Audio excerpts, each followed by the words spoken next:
నమస్తే MTV Telugu digital media నేను మహేశ్వరి. ప్రస్తుతం ఏపీలో వాడి వేడిక ఎలక్షన్స్ అనేవి సాగుతున్నాయి. ఏ ప్రభుత్వం అధికారంలోకి వస్తే మధ్యతరగతి బతుకులు బాగుపడదని ప్రజలు కోరుకుంటున్నారు, ఏ ప్రభుత్వం అధికారంలోకి రావాలని ప్రజలు అనుకుంటున్నారు, వారి వద్దకు వెళ్ళి తెలుసుకుందాం రండి. నమస్తే అండి. చెప్పమ్మా. మీ పేరు? సింగ్. సో ఏపీలో ఎలక్షన్స్ అనేవి జరుగుతున్నాయి. సో ఏ ప్రభుత్వం అయితే అధికారంలోకి వస్తే ఎక్కువ పథకాలు అందిస్తాయని మీరు అనుకుంటున్నారు? వైఎస్ఆర్. అంటే వైఎస్ఆర్సీపీ పార్టీ అందించిన నవరత్నాల పథకాలు మీకు అందాయా? నాకు లేదు. మరి వైఎస్ఆర్సీపీ పార్టీని ఎందుకు అధికారంలోకి రావాలని? నాకు రావు, నాకు బిజినెస్ అది, అందుకని వాళ్ళు ఎక్కువ పథకాలు అందించారు కాబట్టి వాళ్ళకే రావాలని. ఇప్పుడు టీడీపీ సూపర్ 6 పథకాలతో వస్తుంది, అవి అమలవు. ఇప్పుడు సమ్మర్ కాబట్టి వాటర్ అనేది అందరికీ అందుతున్నాయా? ఏలూరులో ప్రాబ్లం లేదు, అసలు వాటర్ ప్రాబ్లం లేదు. సో టీడీపీ, బీజేపీ, జనసేన ఈ 3 పొత్తులుగా వస్తున్నాయి. ఈ పొత్తుల్లో అయినా పవన్ కళ్యాణ్ మన సీఎంగా చూడొచ్చు అంటారా? సీఎం అవటానికి సీట్లు కావాలి కదా, 21 సీట్లు సీఎం ఎలా అవుతాడు? సో పవన్ కళ్యాణ్ సీఎం అవ్వగలరంటారా, అవ్వలేరంటారా? ఎప్పుడు కావాలాడు. సో టీడీపీ పార్టీ అధికారంలోకి వస్తే యూత్కి ఏమైనా జాబ్ ఏం చేయడు చంద్రబాబు నాయుడు, అసలు మాటలు చెప్పడమే కానీ ఎప్పుడు ఏ పని చేయడు అసలు. సో జగన్ ప్రభుత్వంలో మీకు నచ్చిన పథకాలు ఏంటి? అన్ని పథకాలు నచ్చింది. నమస్కారం తాతగారు. నమస్కారం అన్న. మీ పేరు? నా పేరు జాన్ గురువులు. తాతగారు ఇప్పుడు ఏపీలో ఎలక్షన్ జరుగుతున్నాయి, నెక్స్ట్ సీఎం ఎవరు కావాలనుకుంటున్నారు? వైఎస్ఆర్ కావాలి. వైఎస్ఆర్సీపీ అందించిన పథకాలు నీకు అందాయా? నాకు అంటున్నాయి అమ్మ. పెన్షన్ ప్రతి నెల వస్తుంది, ఎంత తీసుకుంటున్నారు? నెల 3,000 ఇస్తున్నారు. మరి టీడీపీ అధికారంలోకి వస్తే 2 నెలలు కలిపి 7,000 ఇస్తా అంటుంది కదా, చంద్రబాబు నాయుడు ఎవరు అంటారు? ఇస్తా అంటున్నారు కదా. మాటే ఎవరమ్మా? సో మీకు జగన్ ప్రభుత్వంలో ఏ పథకాలు బాగా నచ్చాయి? బామ్మ, అమ్మ ఒడి అన్నీ నచ్చినాయి. అన్ని నచ్చాయి. అన్నీ నచ్చినాయి. మళ్ళీ అధికారంలోకి ఏ పార్టీ రావాలనుకుంటున్నారు?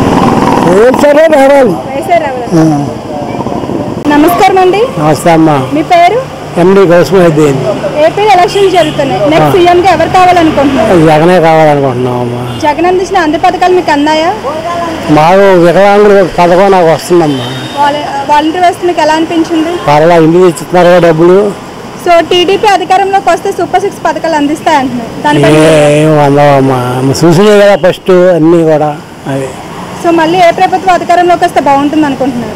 జగన్ ప్రభుత్వం వస్తేనే బాగుంటుంది అమ్మ. ఏ ప్రభుత్వం అధికారంలోకి వస్తే బాగుంటుందని మీరు అనుకుంటున్నారు? తెలుగుదేశం వస్తే బాగుంటుంది అనుకుంటున్నాను. జగన్ ప్రభుత్వం అందించిన నవరత్నాల పథకాలు మీకు ఏ పథకాలు బాగా నచ్చాయి?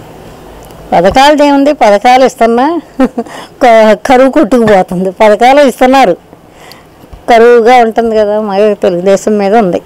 ఏ ప్రభుత్వం అధికారంలోకి వస్తే మధ్యతరగతి కుటుంబాలకి ఒక మంచి బాట వేస్తారని మీరు అనుకుంటున్నారు? తెలుగుదేశం వస్తేనే మధ్యతరగతి బాగుంటుంది అనుకుంటున్నాను. తాతగారు నమస్కారం. మీ పేరు? నమస్తే అండి. నమస్తే అమ్మా. మీ పేరు? వెంకన్న బాబు. ఏం చేస్తుంటారు? నేను అగ్రికల్చర్ చేస్తాను. ఇప్పుడు ఏపీలో ఎలక్షన్ జరుగుతున్నాయి, ఏ ప్రభుత్వం అధికారంలోకి వస్తే మధ్యతరగతి కుటుంబాలు బాగుపడతాయని మీరు అనుకుంటున్నారు? ప్రస్తుతానికి వైఎస్ఆర్ వస్తేనే బాగుంటుందని అనిపిస్తుంది నాకు.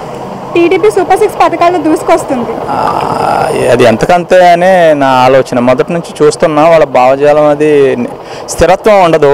మాట ఏదో చెప్తారే తప్ప తర్వాత అమలు చేసే విషయాల్లో మాత్రం వాళ్ళు కాస్త మర్చిపోయే స్వభావం ఉందనేది మొదటి నుంచి చూస్తున్నాం. సో పవన్ కళ్యాణ్ టీడీపీ, అసలు పవన్ కళ్యాణ్ మాట అనేది స్థిరత్వం లేని మనిషి, అతను రాజకీయాలకు కూడా పనికిరాడు అనేది నా అభిప్రాయం. అంటే స్టాండర్డ్ అనేది ఉండాలి. ఏదైనా ఒక మాట మాట్లాడామంటే దాని మీద స్థిరంగా ఉండేటట్టయితేనే రాజకీయాలకి పనికొస్తారు తప్ప ప్రజాస్వామ్యంలో మనం ఏది మాట్లాడినా కూడా దానికి ఒక బాధ్యత అంటూ ఉండాలి. ఆ బాధ్యతకి రెస్పాన్సిబిలిటీగా మనం వ్యవహరించినప్పుడే ప్రజలు మనల్ని నమ్ముతారు. కాబట్టి ఈరోజు వాళ్ళ విధి విధానాలు చూస్తుంటే వాళ్ళే అనవసరంగా తిట్టుకున్న వాళ్ళు ఏదో మేము ఏదో జనాలకి ఏదో ఉద్ధరిస్తామని చెప్పేసి వాళ్ళు మాట్లాడుతున్నారంటే ఆ మాటకి ప్రజలందరూ చూస్తున్నారు. కాబట్టి వాళ్ళు ఎవరో పిచ్చోళ్ళేం కాదు, ప్రతి ఒక్కరు కూడా ఎంతో కొంత నాలెడ్జ్ ఉంది, ఎడ్యుకేషన్ పర్సన్స్ చాలామంది ఉన్నారు. కాబట్టి సామాన్య కుటుంబంలో కూడా పిల్లలను బాగా ఉన్నతమైనటువంటి చదివిస్తున్నారు. కాబట్టి ప్రతి ఒక్కరికి ఆలోచించగలిగేటటువంటి విధానం అనేది ఈనాడు సమాజంలో మనం చూస్తున్నాం. కాబట్టి మరి వాళ్ళు ఏదైనా ఒక మాట చెప్తే జగను కొంతమంది ఎమ్మెల్యేలు పని చేయకపోయినప్పటికీ మ్యాక్సిమం అనేది అతను అనుకున్న విధంగా మాత్రం ఈనాడు పథకాలు అనేది నెరవేర్చడం అనేది జరిగింది. సో జగన్ ప్రభుత్వం అధికారంలోకి వచ్చిన తర్వాత నెలవారీ సరుకులు పెరిగాయి, కరెంట్ ఛార్జెస్ పెరిగాయని టీడీపీ వాళ్ళు అంటున్నారు, దాంట్లో మీ అభిప్రాయం? పెరిగిందండి, పెరిగిన మాట వాస్తవమే. కాకపోతే మరి ఈ పథకాలన్నీ మరి చెయ్యాలంటే కొన్నిటికి తప్పదు. మళ్ళీ ఇలా అన్ని నిత్యావసర వస్తువులు పెరిగిపోతే మధ్యతరగతి వాళ్ళు బతకడం కష్టం కదండి. మధ్యతరగతి వాళ్ళంటే దాని విషయంలో ఏంటంటే ప్రజలే దానికి నిర్ణయం అనేది తీసుకోవాలి. ప్రజల ఆలోచన మీద ఆధారపడి ఉంది. వాళ్ళు కరెంటు బిల్లులు పెరిగాయనే మాట వాస్తవం. తర్వాత నిత్యావసర వస్తువులు కూడా పెరిగినాయి. అయితే ఇక్కడ మనం పూర్తిగా ప్రభుత్వాన్ని తప్పుపట్టడానికి అయితే లేదు, కానీ కొంత దళారుల విషయంలో కూడా ఏంటంటే వాళ్ళు ఆ వస్తువులను కొనేసి వాళ్ళ దగ్గర పెట్టుకుని కూడా వాటిని ఎక్కువ రేటుగా విక్రయించేటటువంటి విధానం కూడా ఉంది. అయితే దాన్ని ప్రభుత్వం అనేది సీఎం అనేది ఒక చోట కూర్చుని ఇవన్నీ చూడలేడు కాబట్టి ఎమ్మెల్యేల మీద ఉంది. ఇప్పుడు ఉదాహరణ చూస్తే మా ఏలూరు చూస్తే కనుక ఆళ్ళని ఉన్నాడు, ఇవాళ ఆరోగ్య మంత్రిగా చేశాడు, తర్వాత ఉప ముఖ్యమంత్రిగా కూడా చేశాడు, కానీ అతను ఎక్కువగా పని మాత్రం ఇక్కడ చేయలేదు. అలానే మనం టోటల్గా చూస్తే కనుక చాలామందికి న్యాయం అనేది జరిగింది. కాబట్టి కొంత వాలంటీర్ వ్యవస్థ అనేది, తర్వాత సచివాలయాల ద్వారా కూడా సమాజానికి ఎంతో కొంత మాత్రం న్యాయం జరిగింది అనేది యథార్థం. దాన్ని ఎవరు చేసినా ఒప్పుకోవాల్సిందే.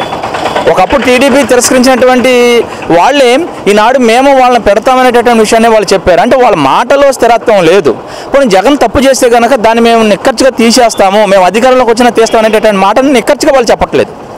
అంటే ఎవరైతే ఏ మాటకైతే స్థిరంగా చెబుతారో అది ప్రజలకు ఉపయోగపడుతున్నటువంటి భావనతో వస్తారో, అది ప్రజలకు ఉపయోగపడుతుందో దాన్ని మాత్రమే పరిగణలోకి తీసుకోవాలి తప్ప మన ఇష్టం వచ్చినట్లు మనం ఏది పడితే అది మాట్లాడటానికి అది మన కళ్ళకు కట్టినట్టు కనిపిస్తుంది. కాబట్టి ఇలా వైఎస్ఆర్ వస్తేనే ఎంతో కొంత లబ్ధి చేకూరుతుంది అనేది నా అభిప్రాయం. మీ పేరు? రాజేష్ అండి. ఏం చేస్తుంటారు? Dairy farm నడుపుతాను. ఓకే, ఇప్పుడు ఏపీలో ఎలక్షన్స్ జరుగుతున్నాయి. అవునండి. ఏ ప్రభుత్వం అధికారంలోకి వస్తే మధ్యతరగతి కుటుంబాలకి మంచి జరుగుతుంది అనుకుంటున్నారు? వైసీపీ వస్తేనే మంచి జరుగుతుంది. సో వైసీపీ ప్రభుత్వం అందించిన పథకాల్లో మీకు ఏ పథకాలు బాగా నచ్చాయి? ముందు నాడు నేడు అనేది చాలా బాగుందండి. తర్వాత స్కూల్లో పిల్లలకి ఎడ్యుకేషన్ కానీ ఫర్నిచర్ కానీ అన్నీ బాగున్నాయి. టాయిలెట్స్ కానీ లేడీస్కి అంత బాగుంది. సో టీడీపీ సూపర్ 6 పథకాలు అంటే వస్తుంది, అది జనాలు ఇష్టం ఉండదండి. తర్వాత సో టీడీపీ, జనసేన, బీజేపీ ఈ 3 పొత్తులుగా వస్తున్నాయి. పొత్తులుగా వచ్చినా జగన్ వైపే ఉందండి ప్రభుత్వం. నమస్తే. మీ పేరు? నా పేరు స్వామినాథం. ఏం చేస్తుంటారు? కూలి పని చేసుకుంటాను. రేపు ఎలక్షన్స్ జరుగుతున్నాయి. సీఎం ఎవరు కావాలనుకున్నారు, జగన్, చంద్రబాబు నాయుడు? మరి జగనే కావాలనుకుంటున్నాను. జగన్ ప్రభుత్వంలో మీకు అన్ని పథకాలు అందాయా? అంటే నా ముసలిగా మా పథకాలు ఏమీ లేవు. ఇంట్లో మా ఇద్దరు ముసలి మా ఫ్యామిలీ దాకా పింఛనే వస్తుంది. 3,000 ఇస్తున్నారు. మరి చంద్రబాబు నాయుడు అధికారంలోకి వస్తే 7,000 ఇస్తా అంటున్నాడు. అవి నమ్మే మాటలు కాదు, అవి నమ్మరు మాటలు. వాలంటీర్ వ్యవస్థ వచ్చిందా మీకు? వాలంటీర్ వ్యవస్థ వచ్చింది, కానీ వాళ్ళు తీసేశారు.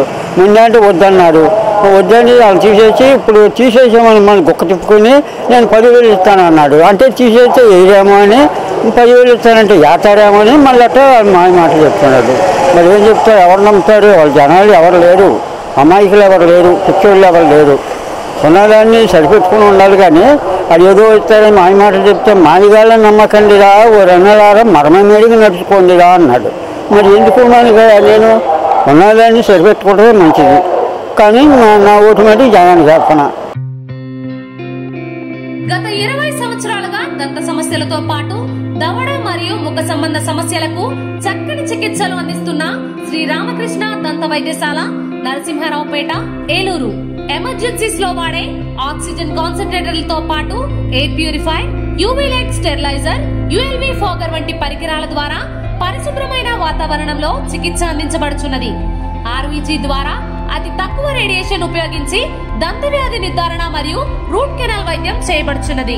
డెంటల్ లేజర్ ద్వారా కుట్లు లేకుండా సర్జరీలు, ఇంప్లాంట్స్ కిట్స్ ద్వారా పళ్ళు లేని వారికి ఫిక్స్డ్ దంతాలు, రూట్ కెనాల్ చికిత్సలకు ఎండో మోటార్ వంటి ఆధునిక పరికరాలు కలిగిన నమ్మకమైన డెంటల్ క్లినిక్. అత్యంత ప్రామాణికమైన ఆటోక్లావింగ్ పద్ధతిలో శుభ్రపరిచిన ఇన్స్ట్రుమెంట్స్ వాడడం మా ప్రత్యేకత. దంత సమస్యలకు చికిత్సతో పాటు విరిగిన దవడ మరియు ముఖ ఎముకలకు చికిత్స, ఎత్తు మరియు వంకర దవడలకు కాస్మెటిక్ సర్జరీ, యాక్సిలోఫేషియల్ వంటి చికిత్సలకు చిరునామా శ్రీ రామకృష్ణ దంత వైద్యశాల, వేములపల్లి రెసిడెన్సీ అపార్ట్మెంట్,